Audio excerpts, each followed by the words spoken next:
पर जगत में जितने भी कार्य हैं वो सब कार्य तुम किसी न किसी कारण से करते हो।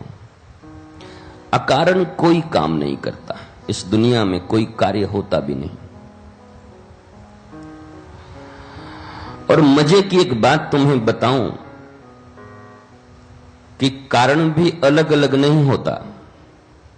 कारण भी सार्वभौम है, कॉमन है। इस पृथ्वी पर जितने भी जीव जंतु, इस पृथ्वी पर जितने भी जीवन हैं, उनमें मनुष्य सबसे विवेकवान है।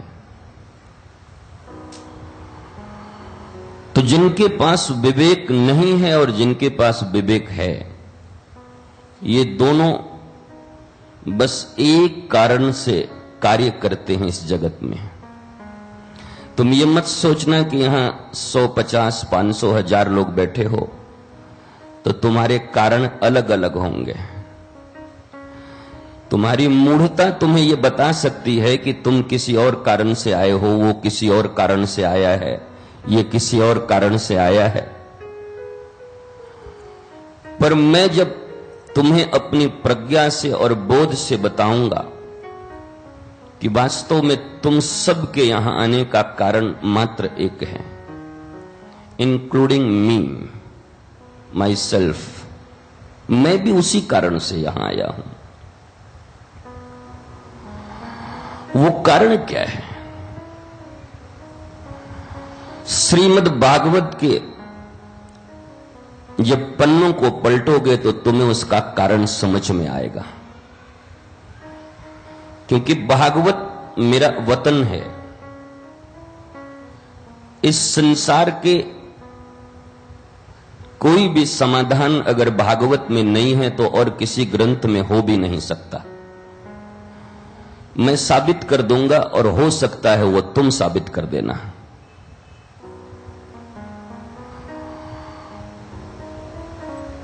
तो वो श्रीमद् भागवत कहती है, जब विदुर और मैत्रेय का संवाद होता है तो विदुर पूछते हैं मैत्रेय से कि मैत्रेय, सुखाय कर्माणि करोति लोके, इस संसार में जितने भी जीव हैं वो कार्य तो सुख के लिए करते हैं।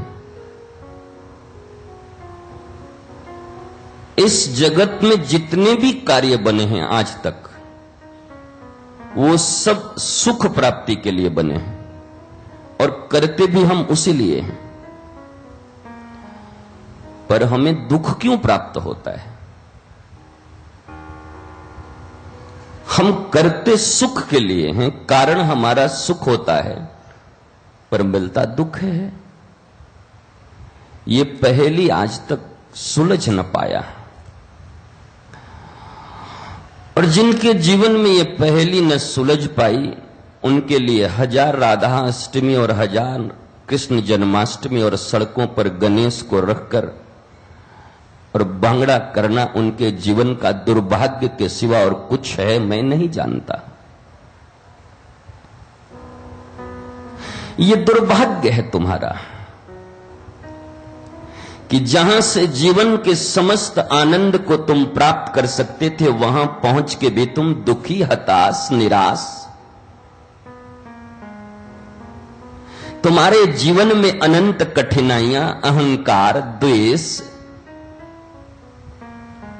वासना, कामना, ईर्ष्या, बेचैनी, अशांति। और मैं कितना नाम लूं कि तुम्हारे भीतर वो न हो। मैं नाम लेते लेते थक जाऊंगा, पर वो तुम्हारे भीतर सब है, उससे 10 ज्यादा ही होगा, कम न होगा। तो इस जगत में सारे कार्य करने के कोई कारण होते हैं।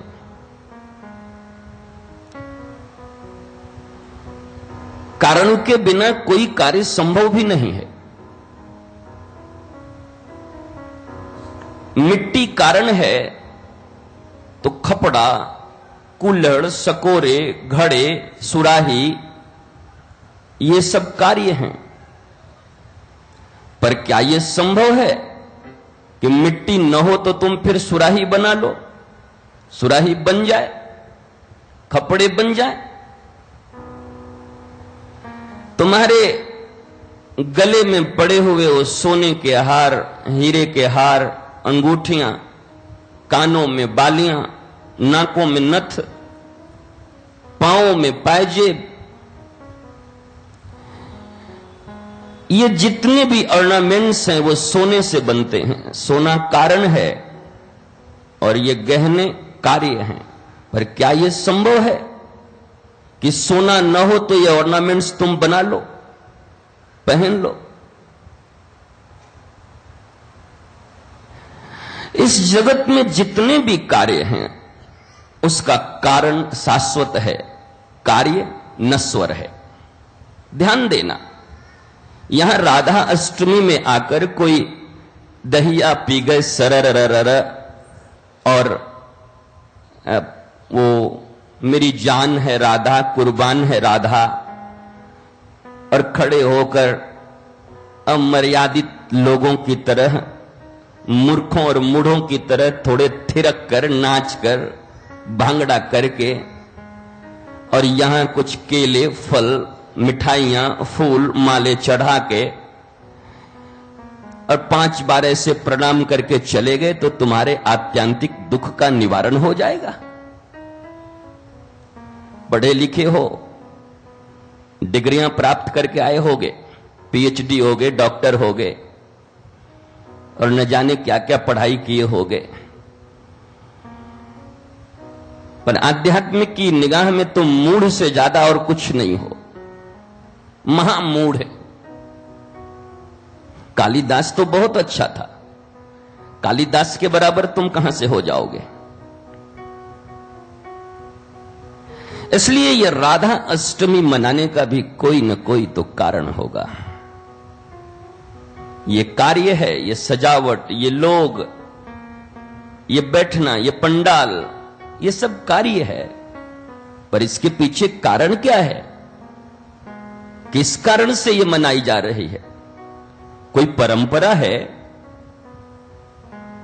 कोई रूढ़िवादी परंपरा चली आ रही है कि मनाना ही है, न मनाऊंगा तो कुछ हो जाएगा? इस जांजगीर में लाखों लोग हैं, यहां तो मुट्ठी भर लोग आए हैं, वो न मनाएंगे तो क्या हो जाएगा उनका? क्या बिगड़ जाएगा? ऐसा तो नहीं कि राधा रानी मार डालेंगे उनको, तुमने मेरा जन्मदिन क्यों नहीं मनाया?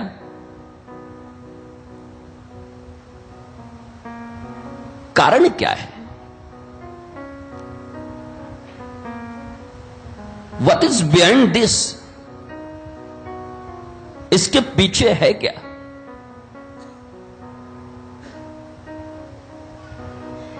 तो जब आध्यात्म की चर्चा करोगे तो इस संसार में ही नहीं, ब्रह्मांड में, क्योंकि संसार तो बहुत छोटा है, इतना सा, कुछ अरब लोग हैं यहां पर, पूरा ब्रह्मांड, ऐसी कितनी पृथ्वियां हैं, कितने सूर्य हैं, कितने चंद्र हैं,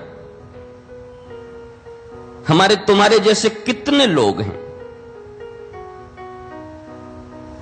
तो इस ब्रह्मांड में किसी भी कार्य को करने के पीछे जो कारण है वो एकमात्र है, how to live a blissful life.